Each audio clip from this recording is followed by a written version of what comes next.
Hello everyone and welcome again to the newest installment of RepTV, part of the RepMan blog.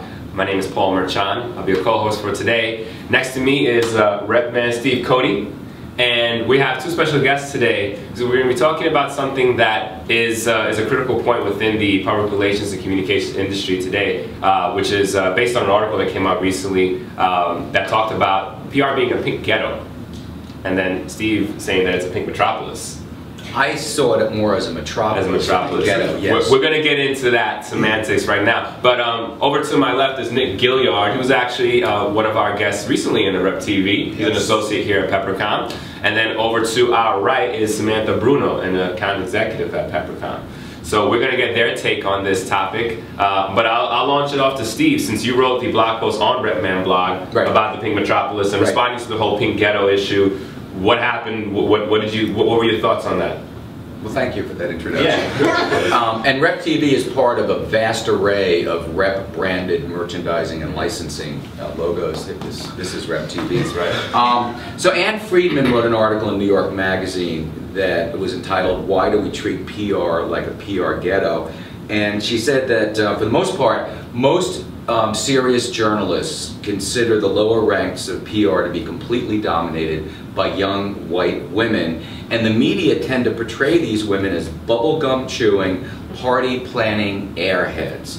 In fact, the article goes on to say that 73 to 85% of all PR agency professionals are young white females. So my question to both Nick and to Samantha, who's also known as Samuel, is this: what are the long-term implications for our industry if 10 or 15 years down the road, marketers who want to reach completely different demographics, be they older, be they married, be they gay, whatever you want to go, racial, gender, what are the implications to our industry being just young white female? I think we're going to have a lot of problems. I was thinking about this yesterday, obviously. I think I've been asked to join since I am the stereotype. You're the problem. I'm the problem. I'm the problem.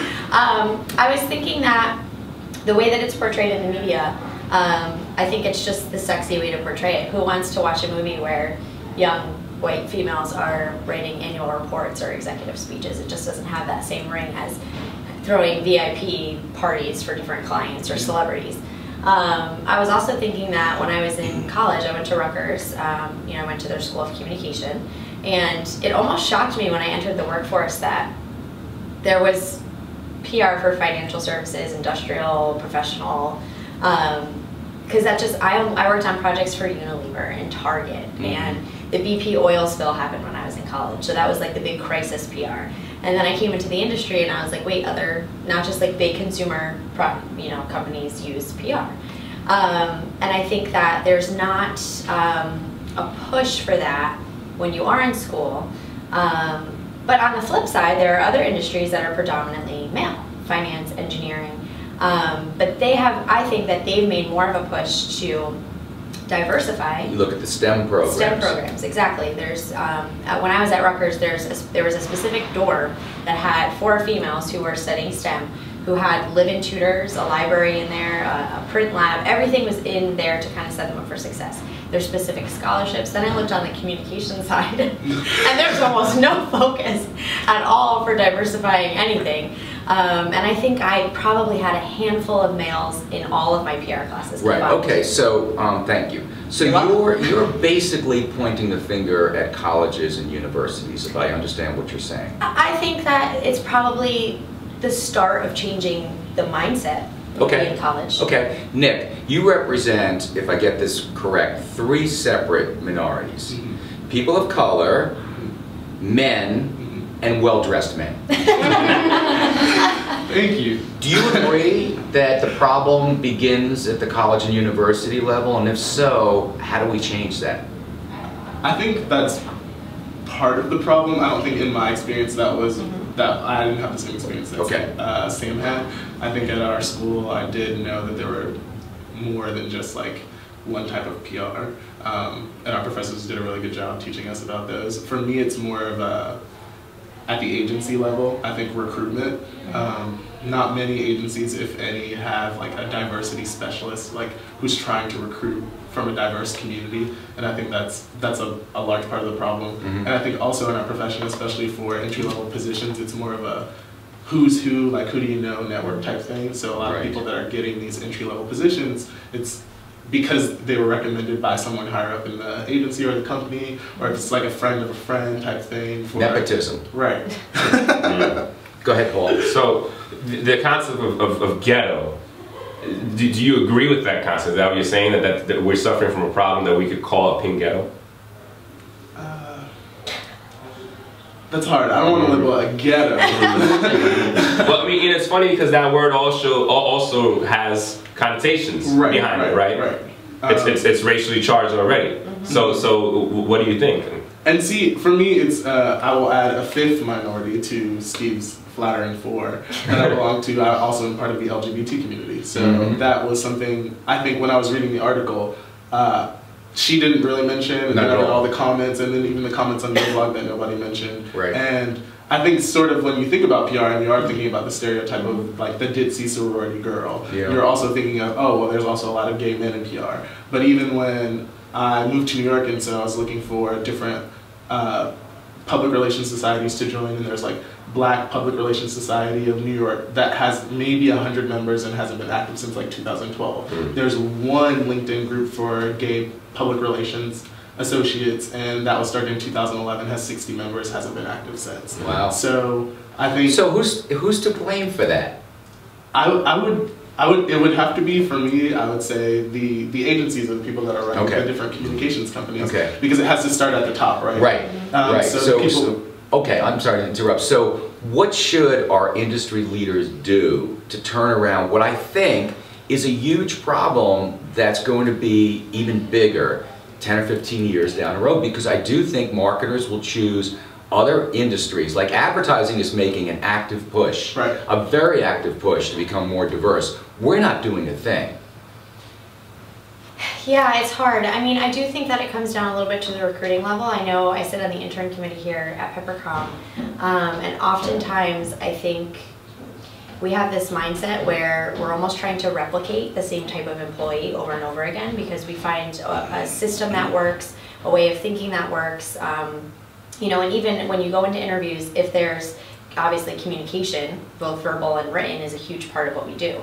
So when you go into an interview with a candidate and perhaps there's a strong accent, or maybe there's just a different way of thinking, you almost have to turn off that immediate, like, oh, well, that's not going to work. And I think that I mean, I'm talking about it from an intern perspective, but I think that goes across the board. And I think it was in your article that you mentioned we're not doing a good job at recruiting foreign foreign-born nationals? Well, yeah, we're not looking at foreign-born nationals, we're not looking at people of color, we're just overlooking anyone, for the most part, who isn't a young white female. Yes, I think part of that's on the recruiting side. I also think part of that can be traced back to the portrayal in the media, because it's portrayed as such a fluffy, you know, female job. Right. A lot of different cultures don't necessarily push their children to study those, because that's just not the kind of, you know, powerful, money-driven job. Right. It's not being a doctor, it's not being a scientist. And so I think on both sides, you're not getting the pull from the agency side, and you're not getting the push from different Paul, you were talking about a lot of Latino PR professionals gravitating towards Latino and Hispanic agencies instead of going mainstream. Right, and I think that's probably an issue that you may see with a lot of minority groups, that because there's this the notion that if you go to you know, a boutique firm that works with, you know, an entertainment, well, it's mostly a white women firm, but if you go to a place that specifically focuses on Hispanic marketing or LGBT marketing, then there's only certain demographics that will be interested in that, and so you want to be a part of your group. So I think that's a problem. You're predicting a different model for the future then. You're predicting a bunch of little boutiques as opposed to homogenized, if you will, mid-sized and larger firms, correct? Unless the mid-sized and larger firms aim to do some more of that recruitment. And I think that starts sort of at a grassroots level.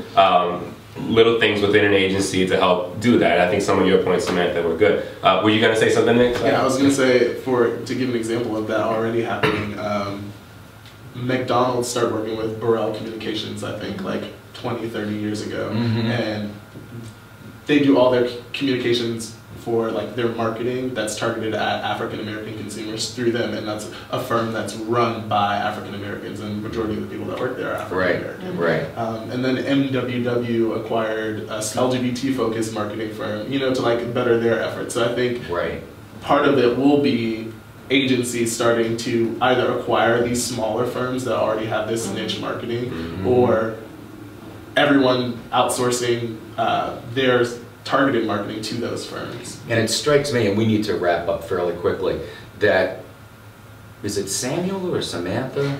Whatever you Samantha. You hit the nail on the head in terms of the colleges need to do more, but I don't think the colleges, I think the colleges kind of are in the same position as the PR agencies are, and that is the high school students have already pre-selected what their majors are going to be.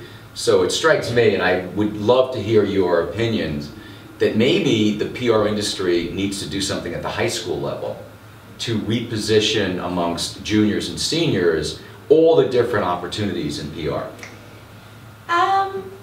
Yes and no. I think for me, I didn't. Just shut you down. Really, yeah. That's okay. Not the first time that's happened. That's true. I didn't know that I wanted to do PR in high school. Okay. I didn't even really know PR was an option. I swore I was going to do journalism. I wrote for the paper all 4 years. Then I got to college, and I was like, oh, I don't want to do that. And so I was already in the School of Communication, and that's when I kind of decided, you know, that I really loved PR. So I don't want to totally disagree. I think, I mean, maybe some awareness, because I really didn't have much going into college about PR. But I don't know if it falls solely on high school. We brought up STEM earlier. STEM is certainly being taught at grammar school levels, right?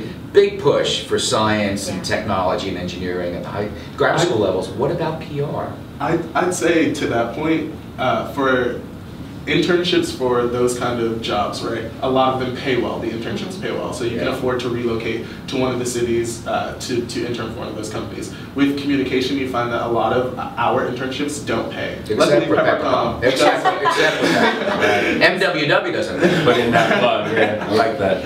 But a lot of them don't pay, and so a lot of minorities don't have maybe access, you know, to the money to relocate to a city like New York, where some of the best firms are, and spend a summer in an unpaid internship, also paying New York rent and trying to support yourself.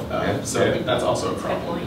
Paul, you should wrap up, but I would love, we're going to hopefully post this Friday or Monday. I would love anyone who's watching this video to post your comments, recommendations, thoughts on what the PR industry should be doing, because PR Week's ignoring it, Holmes Report's ignoring it, the Council of PR Firms is ignoring it, Arthur W. Page Society is ignoring it, and this is a big issue down the road. Definitely. We'd like to thank our guests for joining and for your keen insight. Please keep tuned for another episode of RepTV, and yes, as Steve mentioned, please post your comments. Thanks everyone for joining. Have a great day.